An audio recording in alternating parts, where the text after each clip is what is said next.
Olá! Nesse vídeo nós vamos debater sobre a hérnia de disco cervical, suas principais características e formas de tratamento. O termo hérnia se refere quando um órgão ou um tecido ele se desloca da sua região original. Isso pode acontecer, por exemplo, em uma hérnia inguinal, em uma hérnia umbilical, uma hérnia esofágica e quando uma parte do disco intervertebral se desloca e comprime a medula espinhal ou um nervo, nós temos então a hérnia de disco cervical.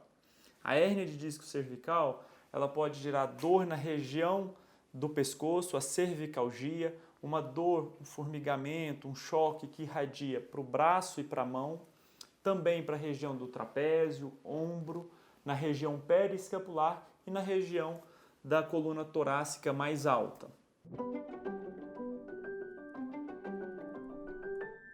O disco intervertebral é uma estrutura fibrocartilaginosa que se situa entre as vértebras.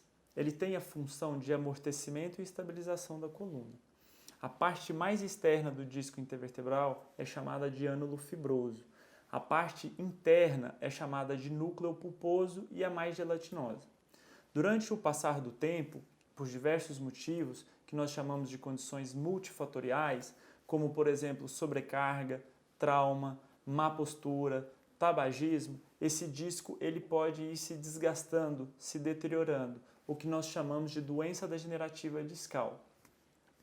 Durante esse processo, é possível que essa parte mais externa, chamada de ânulo fibroso, se rompa e o conteúdo, que é o núcleo pulposo, extravase e comprima uma estrutura neurológica, ou um nervo, ou a medula, o que nós chamamos então de hérnia de disco da coluna cervical.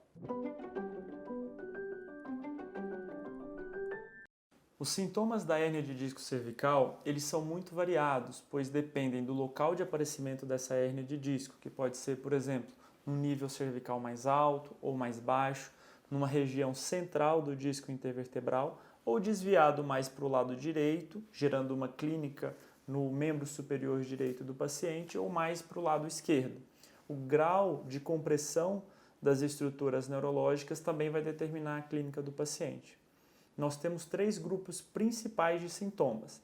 São eles o sintoma de dor axial, a de radiculopatia e a mielopatia.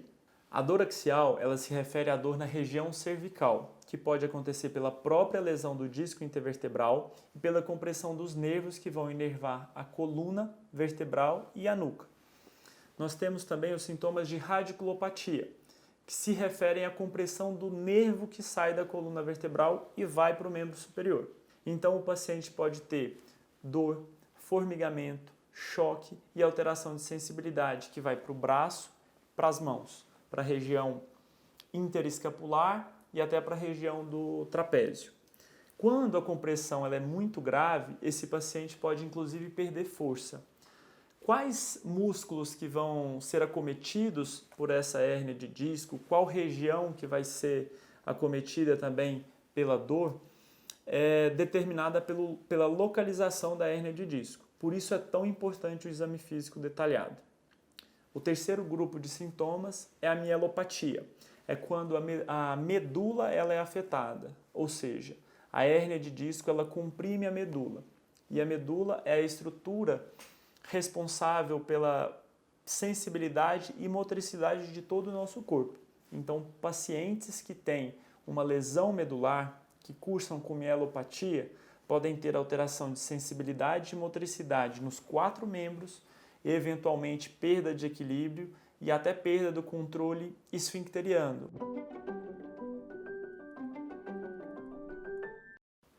O tratamento vai depender da clínica do paciente, do tempo de evolução e de quais modalidades de tratamento já foram tentadas previamente. Para a maioria dos pacientes, um tratamento clínico ele é bem sucedido. Este tratamento compreende fisioterapia, RPG, acupuntura e medicações como analgésicos, anti-inflamatórios e medicações específicas para dor neuropática. O tratamento clínico ele tem um excelente resultado, principalmente se iniciado de forma precoce, que é quando a gente tem a maior chance de reabsorção da hérnia de disco. Por exemplo, um paciente que após 6 meses de tratamento clínico ainda se mantém sintomático, ele tem menor chance de melhora do que aquele paciente que começou o tratamento há 2 semanas com um diagnóstico recente. O tratamento cirúrgico ele é indicado para a minoria dos pacientes, para aqueles pacientes que tiveram uma falha do tratamento clínico, para os pacientes que apresentam clínica refratária, ou seja, uma dor limitante que não melhora com os medicamentos.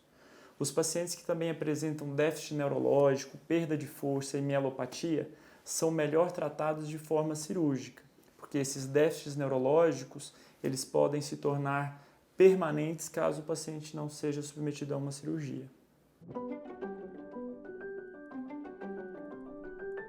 Existem diversas técnicas cirúrgicas diferentes para a hérnia de disco cervical. A escolha dela vai depender da própria característica da hérnia, se ela é mais central ou mais lateral, e das características do paciente, se ele tem artrose da coluna, se essa hérnia está calcificada ou não, e do alinhamento cervical.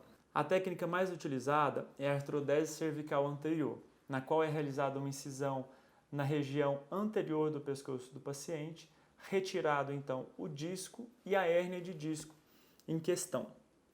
Esse disco ele é substituído por um dispositivo chamado cage, que vai estabilizar a coluna vertebral do paciente. É importante então que após esse procedimento o paciente siga as orientações do médico para que não sobrecarregue os níveis acima nem abaixo da coluna cervical. A artroplastia cervical é outra técnica possível de tratamento da hérnia de disco cervical. A sua técnica cirúrgica ela é muito semelhante à da artrodese cervical anterior. A gente faz uma incisão na região anterior do pescoço e substitui o disco intervertebral, mas agora por uma prótese de disco, que ela permite a movimentação da coluna cervical. Desse modo, ela sobrecarrega menos os níveis acima e abaixo da coluna cervical do paciente.